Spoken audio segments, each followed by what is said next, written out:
Hola a todos, vamos a comenzar con nuestra quinta clase, en la cual vamos a enfocarnos en el tema de clustering, que es uno de los temas más tradicionales del aprendizaje de máquina, también conocido como reconocimiento de patrones. Es una temática que comenzó a estudiarse en la década del 60 y fue de las primeras y de las más exitosas en el aprendizaje de máquina.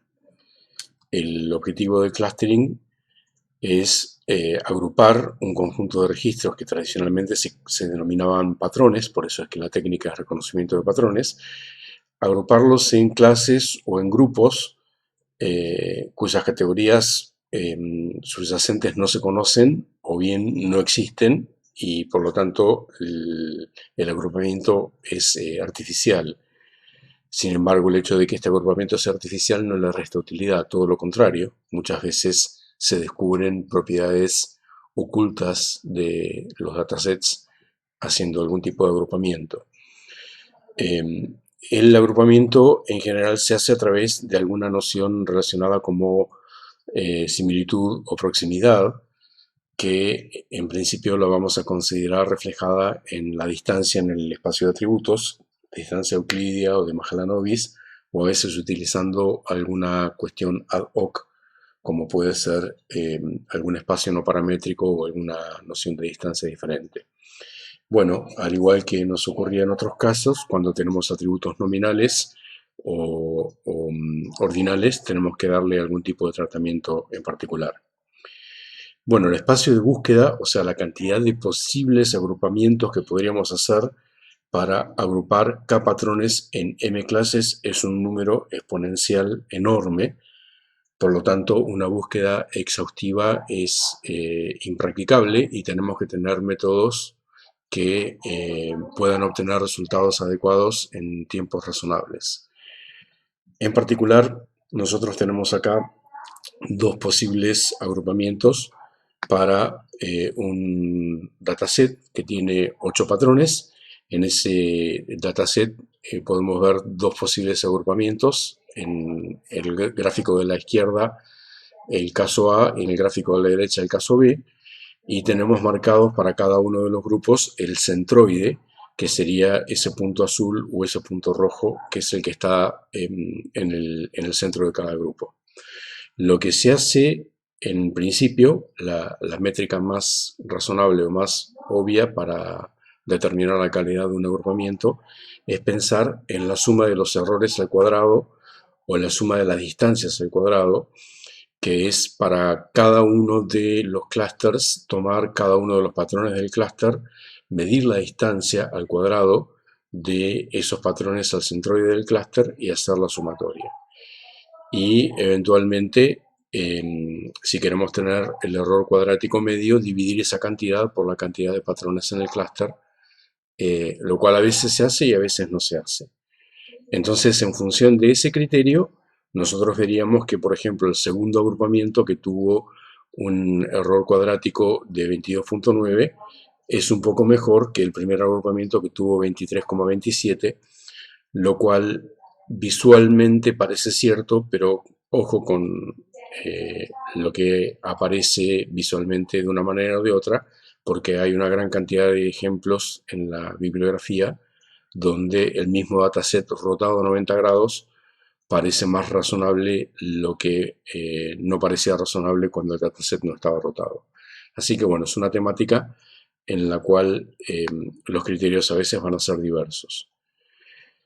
De todos los algoritmos, probablemente el más popular, el más fácil de entender, y vamos a hacer como hicimos con K vecinos más cercanos, vamos a ponerlo como caballito de batalla, es el algoritmo de las K medias.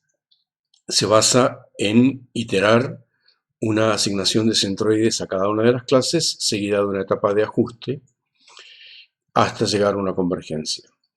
Es lo que se denomina un algoritmo aglomerativo, con un valor K, que en este caso es la cantidad de clases a las cuales queremos forzar el clustering, que es conocido o es asignado arbitrariamente.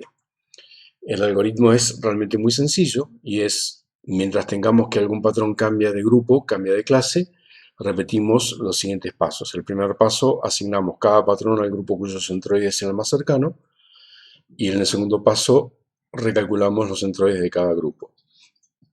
Bueno, es interesante que se han demostrado teoremas que muestran que este algoritmo converge, aunque la convergencia depende de las asignaciones iniciales. O sea, hay un paso exterior a este que es asignarle centroides arbitrarios a cada uno de los grupos o clusters con los cuales queremos dividir. Esta asignación arbitraria se puede hacer de muchas maneras. Una de las posibilidades es elijo patrones al azar, elijo los K patrones al azar o los K primeros y asigno cada uno de ellos a los centroides de cada una de las clases. Otra forma de hacerlo es subdividir el espacio de atributos en K subespacios, encontrar el punto medio, el centroide de cada uno de estos subespacios y asignar los centroides de las clases a estos subespacios. Otra forma de hacerlo es a través de un algoritmo de subdivisión recursiva. Bueno, hay muchas maneras y es un poco frustrante que la convergencia del algoritmo esté asegurada pero sea tan sensible a esta asignación inicial. Bueno, aquí tenemos un ejemplo muy sencillo donde tenemos un dataset que tiene un grupo de patrones y lo queremos clusterizar en solamente dos. Entonces, supongamos que hacemos la asignación de patrones a clases inicial, asignándole el patrón 1 a la clase 1 y el patrón 2 a la clase 2, en cuyo caso, luego de haber hecho esa asignación, entramos en la iteración y en la iteración inicial quedaría el patrón 3 como más cercano al centroide de la primera clase, que es el patrón 1, y todos los otros quedarían más cercanos al patrón 2 porque es al cual es más cercano. Bueno, como hemos tenido cambios de opinión, hubieron algunos patrones que antes no estaban asignados y ahora están asignados, entonces reiteramos. Eso quiere decir que se recalculan los centroides y luego se asignan los patrones a los centroides recalculados. Sí, luego vamos a ver que el paso 1 y 3 van al primer centroide, van a quedar más o menos por acá, y luego todos los que estaban en este grupo van a ir a ese centroide, y todos los que están en el otro grupo van a ir al otro centroide, y finalmente este agrupamiento que tenemos aquí es estable y por lo tanto el algoritmo para y logró este agrupamiento. Esto, bueno, obviamente cuando funciona bien es realmente muy bueno, pero hay veces en los cuales no tenemos agrupamientos que sean demasiado buenos. Lo importante es que el algoritmo converge y, como vimos en este ejemplo, converge muy rápidamente. Bueno, ¿cómo evaluamos la calidad de un clustering? Vamos a ver que hay una gran cantidad de criterios de evaluación, probablemente más que las que tendríamos en clasificación. Sin embargo, estos criterios relativamente se ajustan a algún tipo de sentido común, o sea, nos vamos a concentrar solamente en algunos de ellos. Vamos a tener criterio de homogeneidad y de completitud. Esto trabaja de la siguiente forma y después lo vamos a aclarar un poco mejor. Supongamos que nosotros tenemos un etiquetado de referencia, o sea, supongamos que, por ejemplo, estamos queriendo agrupar a un gran conjunto de datos para los cuales tenemos algunos de esos datos etiquetados. Por ejemplo, tenemos el objetivo de de agrupar clientes en una tienda de comercio electrónico y tenemos millones de clientes. Entonces, para inducir un agrupamiento respecto de eso, le pedimos a algún experto en marketing digital, algún sociólogo, alguna persona que nos pueda dar algún tipo de información, que nos etiquete algunos cientos nada más, ¿sí? Porque tampoco quisiéramos hacer un agrupamiento totalmente ciego. Entonces, en esa situación, la homogeneidad es la pureza de las etiquetas de los patrones que fueron a cada clúster.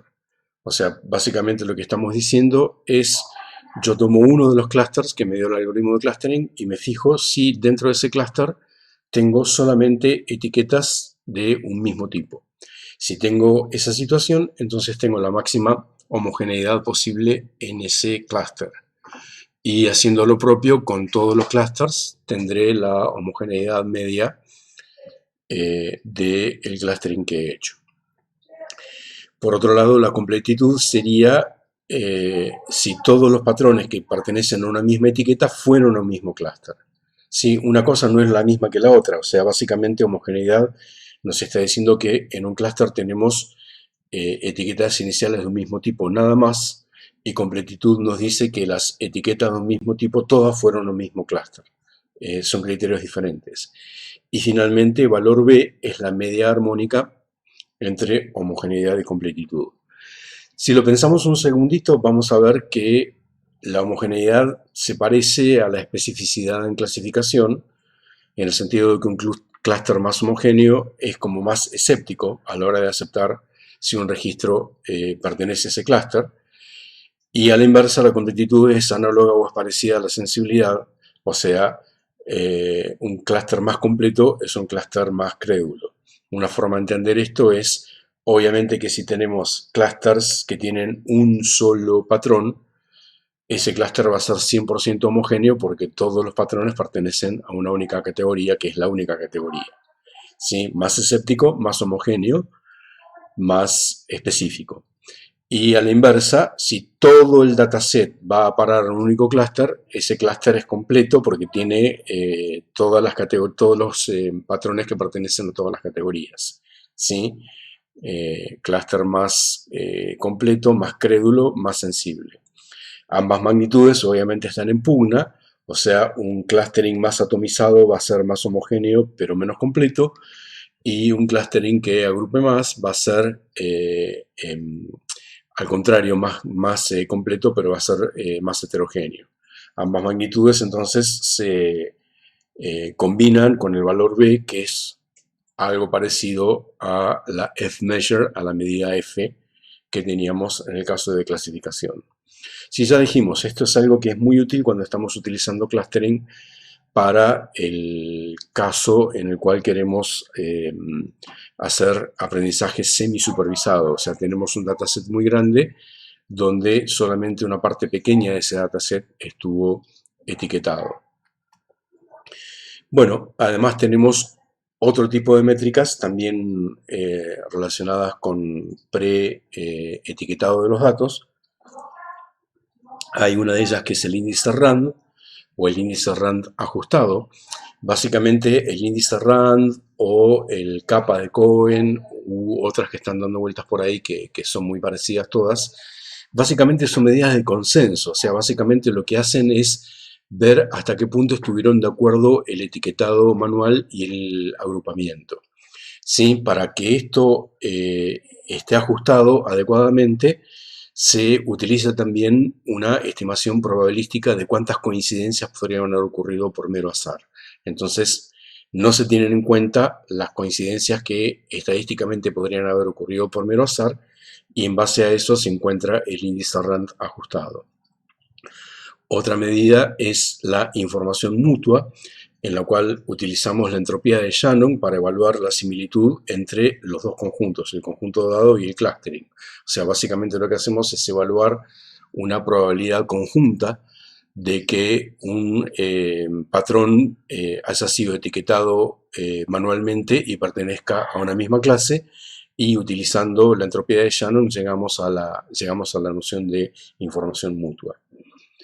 Bueno, finalmente, si no tenemos etiquetado previo, además del error cuadrático o el error cuadrático medio, tenemos otro coeficiente, que es el coeficiente de silueta, en el cual se evalúa un cociente entre la distancia media dentro del clúster. O sea, ahí básicamente lo que hacemos es, dado un clúster, evaluamos todas las distancias de todos los patrones del clúster al centroide y hacemos la media de eso, y luego evaluamos la distancia más cercana entre un patrón de ese clúster y un patrón de otro clúster, y eso nos da de alguna manera una idea de lo distorsionado o lo compacto que es el clúster y a eso se lo denomina el coeficiente de silueta.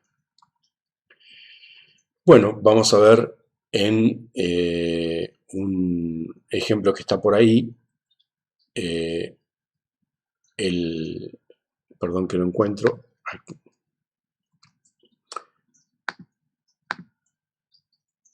Ahí está. Vamos a tomar en este ejemplo el dataset que ya conocemos, que es el dataset de los dígitos, y lo que vamos a hacer es primero darle una determinada cantidad de dígitos para que aprenda, luego en base a eso evaluar algunos de los parámetros de calidad que hemos visto por ahí y finalmente lo que está puesto en este gráfico, que básicamente son los centroides de cada una de las clases en la proyección del espacio de atributos a solamente dos dimensiones que fueron encontradas a través de coeficientes de componentes principales. ¿Sí? Después vamos a ver más adelante, cuando veamos reducción de dimensionalidad, exactamente de qué se tratan las componentes principales, pero podríamos decir muy crudamente que si en el espacio de atributos nosotros tenemos la media de todo el dataset, las componentes principales son direcciones que se desplazan ortogonalmente entre sí, alejándose de esa media en direcciones de diferentes variancias. Las dos direcciones que tienen las variancias más grandes serían las dos componentes principales sobre las cuales hemos proyectado acá. Ustedes van a ver que yo les dejé un link no exactamente a este lugar en scikit-learn, sino a un sitio acá en Binder, donde ustedes van a poder encontrar no solamente ese ejemplo, sino que van a encontrar una gran cantidad de ejemplos de clustering que están puestos en las carpetas. ¿Sí? Acá van a ver que los colaboradores más importantes en este sitio son los próceres de Machine Learning en Python, como Gael Barcois o Pedregosa u otros que están ahí. Bueno, está tardando un poco más de lo que me imaginaba. Bueno, van a ver el ejemplo de el clustering utilizando este dataset. Esto es parecido a Colab, solamente que tiene otras normas de uso, entonces yo elijo ahí la celda que quiero correr y le doy a la flechita, y cuando le doy a la flechita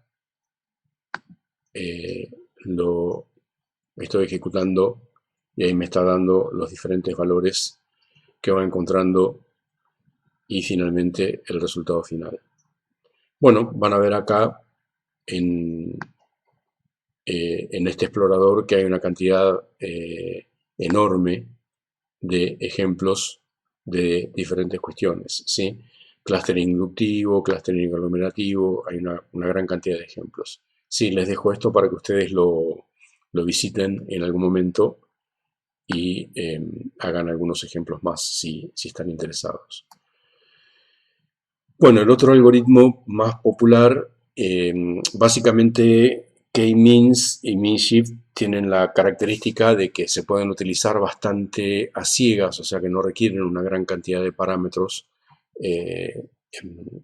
La reflexión final referente a clustering es un poco el Far West del Machine Learning, es un territorio silvestre en el cual hay una gran cantidad de ideas, una gran cantidad de teorías, una gran cantidad de formas de evaluarlas, pero nunca tenemos una base firme como la que estábamos teniendo en clasificación. Sin embargo, sigue siendo un problema muy importante. Bueno, MinShift es un algoritmo que nos permite inducir modas locales, o sea, en este caso no tenemos un número deseado de clases que queremos inducir, de clusters, sino que el algoritmo los va a inferir. Esto trabaja de la siguiente forma: si estamos en un espacio de atributos continuos, alrededor de cada patrón vamos a evaluar la media de los registros o de los patrones dentro de un determinado entorno. O sea, yo me imagino en el feature space cada uno de los puntos, que es cada uno de los patrones o cada uno de los registros, pongo alrededor una esferita, una hiperesfera de un determinado radio, me fijo cuántos vecinitos caen dentro de esa radio, hago la media, atributo por atributo, o sea, columna por columna de todos los que están por ahí, y luego a ese patrón le asigno como nuevo valor esa media. O sea, básicamente vamos a tener una estructura de datos intermedia donde los valores de los patrones van cambiando. Si hago eso, con lo cual voy a obtener una nueva nube de puntos, voy a tener una nueva representación de mis patrones en el espacio de atributos, y luego vuelvo a iterar posiblemente con el mismo radio, o puedo tener un esquema donde el radio es un hiperparámetro y lo voy modificando, y así itero hasta llegar a un punto fijo donde todos los patrones convergieron a modas locales de las cuales no se van a alejar, no se quieren alejar. Luego vuelvo al patrón original, al conjunto original mejor dicho, y le asigno a cada patrón la moda más cercana. Bueno, también vamos a tener un ejemplo ahí trabajado en el espacio de Manlio, ¿sí? Que es para una imagen lo que vamos a hacer es aplicarle clustering en el espacio RGB, o sea, ahora cada píxel es un patrón, y lo que hacemos es, bueno, utilizar PIL para transformar a nuestra imagen en un arreglo de ancho por alto por 3, donde 3 es las coordenadas RGB, y bueno, finalmente aplicamos aplicamos el método de K-means hasta llegar a una agrupación estable, que son estos 4 colores, y finalmente tenemos la imagen representada solamente con esos 4 colores, asignándole a cada RGB el RGB de su vecinito. Bueno, vamos a ver que hay una gran cantidad de métodos de clustering. Nos vamos a enfocar muy por arriba en este tema. Hay un método muy utilizado en scikit-learn que es el Affinity Propagation, que básicamente la idea es encontrar entre pares de patrones algún tipo de afinidad. ¿Sí? Yo tengo un atributo al cual denominamos parámetro de preferencia, y dentro de ese parámetro de preferencia voy encontrando cuáles son los pares de patrones que quisieran estar juntos, y probablemente lo que puedo hacer es que esa preferencia se vaya atenuando a medida que voy iterando para que no tenga ningún tipo de oscilación. O sea, este es un algoritmo que, a diferencia de los anteriores, se puede quedar oscilando en las iteraciones. Una ventaja que tiene el Affinity Propagation es yo puedo quedarme solamente con los pares de patrones menos afines dentro de un clúster y utilizar a esos solamente para definir el clúster. O sea, yo ahora me represento estos clústeres que tengo acá, rojo, verde y azul, pero puedo imaginarme que aquí adentro hay una nube de puntos mucho más densa, pero que los puntos que no estoy representando no los necesito, no porque no estén, sino porque no son representativos del clúster. Eso porque, bueno, luego puedo utilizar el clustering que he encontrado como base para un algoritmo de clasificación. Esto es muy común, digamos, tener un flujo de trabajo donde yo tengo varios productos de Machine Learning dentro del flujo de trabajo para diferentes tareas. ¿Sí? Primero tomo mi dataset donde he etiquetado algunos registros a mano, he etiquetado algunos clientes en función de lo que me dice mi perfilador. ¿Sí? El cliente número de ID 1, 2, 3, 4 es un hipster, el 4, 5, 6, 7 es un centennial, etcétera, etcétera. Los etiqueta de alguna manera. Luego clusterizo y luego utilizo los clusters que me han aparecido como puntos en un algoritmo de cada vecino más cercano para poder clasificar a los nuevos clientes que van llegando. Sí, este tipo de cosas obviamente son muy comunes, son muy utilizadas, siempre que yo tenga algún tipo de éxito o algún tipo de resultado útil, sobre todo en comercio electrónico o ese tipo de aplicaciones, todo ese tipo de cuestiones son muy, muy utilizadas. Otro tipo de algoritmo de clustering que hay dando vueltas por ahí, el clustering jerárquico, obviamente es muy interesante y muy importante porque nos va dando una idea de cómo se van dividiendo los patrones en diferentes clusters bajo diferentes criterios. Este algoritmo divisivo es uno de tantos que están dando vueltas por ahí. Es de todos, creo que es el que es más fácil de entender. Sí, básicamente tengo un único parámetro θ que es denominado fracción de distancia. Es un parámetro escalar que está entre 0 y 1, donde 0,5 puede ser un valor conservativo bastante adecuado. Entonces, ¿cómo trabaja el algoritmo? Básicamente elijo un patrón cualquiera como centroide del primer agrupamiento. Luego encuentro de todos los patrones que no están asignados a clusters cuál es el que está más alejado. Ahí creo otro clúster cuyo centroide está en ese patrón que encontré y lo denomino centroide 2 del clúster 2. Y luego itero los pasos 3, 4, 5 hasta no seguir subdividiendo. En el paso 3 lo que hago es, para cada uno de los patrones que no han sido todavía asignados a ningún clúster, me fijo cuál es el centroide más cercano y obtengo la distancia. De todas esas distancias, o sea, son las distancias de cada patrón no agrupado al centroide más cercano, me quedo con la más grande. Y si esa distancia es mayor que el parámetro θ, que es la fracción de distancia, por la mayor de las distancias o por la media de las distancias entre los centroides de las clases, eso quiere decir que ese patrón está demasiado lejos de los centroides de los clústeres que hasta ahora conocemos y por lo tanto tengo que generar un nuevo clúster. Caso contrario, no tengo que generar nuevos clústeres y el algoritmo termina en ese punto y los patrones que no han sido clasificados se van a asignar a los centroides más cercanos de los clústeres que ya fueron creados. Esto, bueno, es muy abstracto, así que lo trabajamos con un ejemplito. Supongamos que tenemos este dataset que tiene 10 patrones, entonces seguimos los pasos que nos indicó el algoritmo. En el paso 1 le asigno el centroide del grupo 1 al patrón 1, me fijo cuál es el más lejano es el patrón 6, entonces le asigno el centroide del clúster 2 al patrón 6 y luego empiezo a iterar los pasos 3, 4, 5. Bueno, el conjunto L es el conjunto de todos los patrones que no han sido todavía asignados a ningún clúster. O sea, ahí tengo el patrón 2, el 3, el 4, el 5, el 7, el 8, etcétera, etcétera. Entonces, para todos estos patrones que están acá, voy a computar la distancia al centroide más cercano y voy a obtener un conjunto de distancias y de ese conjunto de distancias me voy a quedar con la más grande de todas.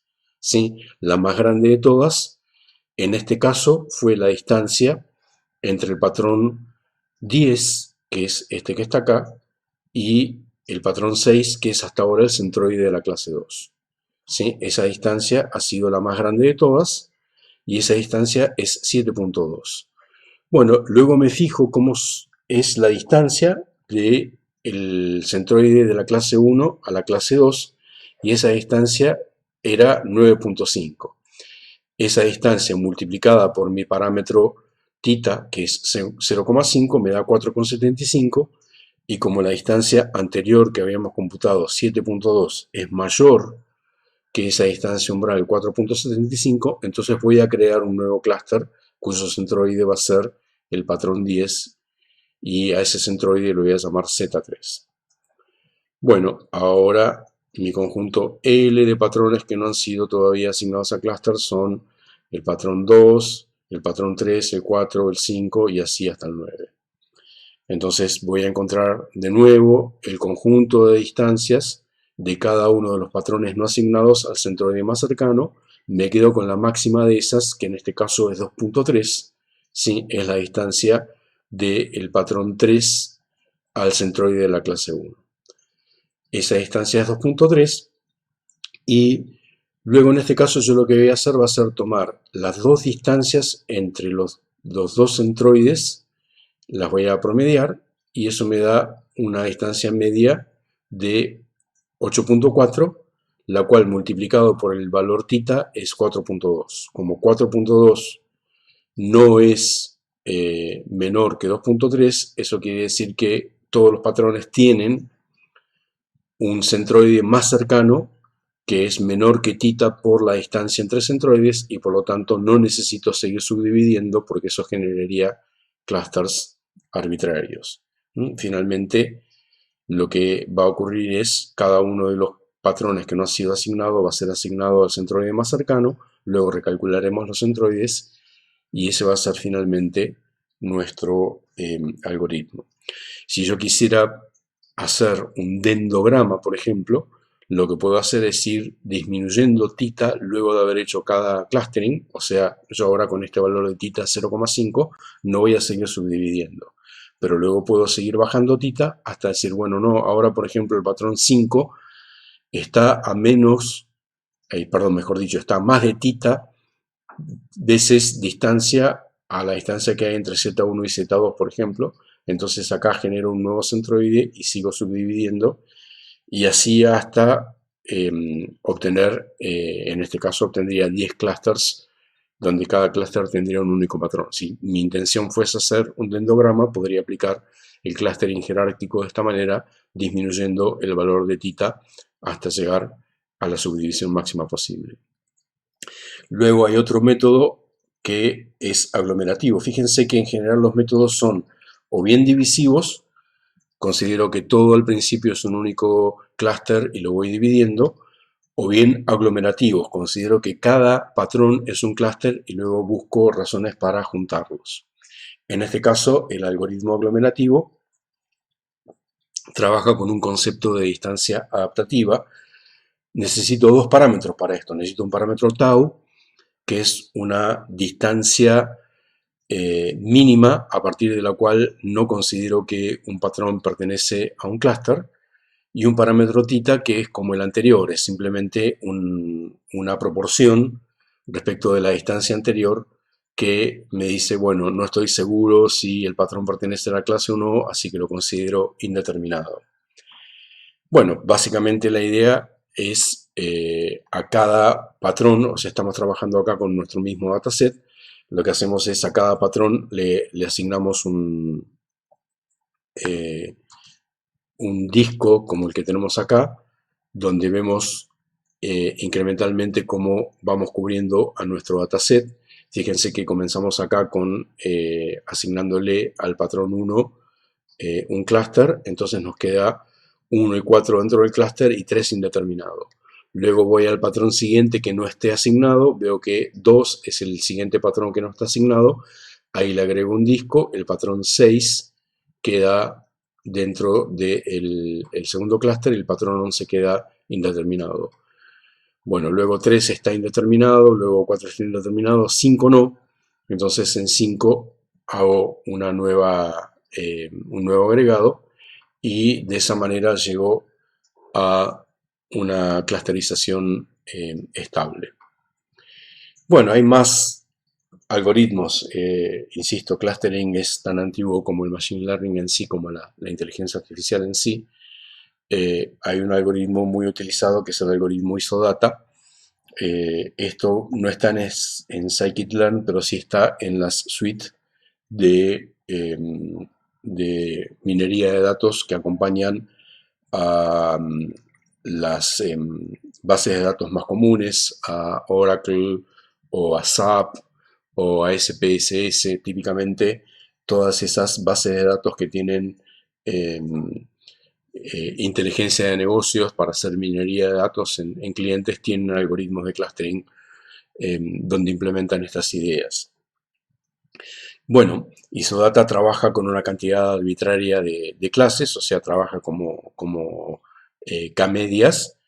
Elijo arbitrariamente K-medias, asigno todos los patrones al centroide más cercano, pero a partir de ahí lo que hago es aplicar una serie de heurísticas. Por ejemplo, si tengo grupos poco numerosos, o sea, si tengo, suponete, 1000 datos y 10 clases, entonces la media debería ser 100 datos por clase o por grupo.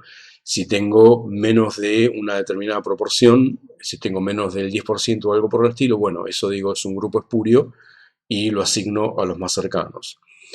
Luego, otro criterio es trabajar con los errores cuadráticos. Si tengo un grupo o un clúster que tiene un error cuadrático que está muy por encima de un determinado valor umbral, por ejemplo, el doble de la media o el triple de la media, entonces lo divido.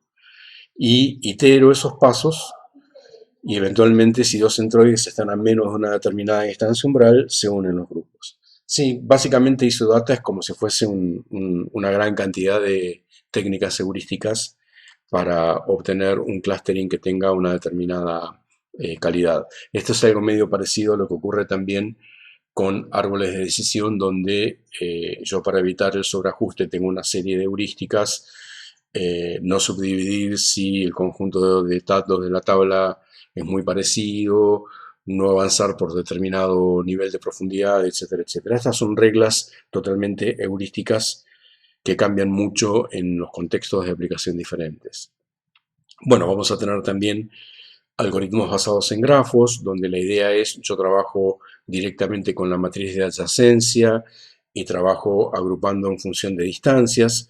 Entonces, por ejemplo, yo veo en este caso que, por ejemplo, los patrones que están acá, 1, 2, 3, 4, 5, 6, con un determinado valor de distancia tita, están formando un grupo de manera tal de que si bien no todos están a una distancia menor que tita, por otro lado sí cada uno está cerca de algún otro a una distancia menor que tita. Entonces 1 y 6 están a una distancia mayor de tita, pero hay como una especie de camino donde yo me voy moviendo por patrones que están a menos de esa distancia y llego de 1 a 6.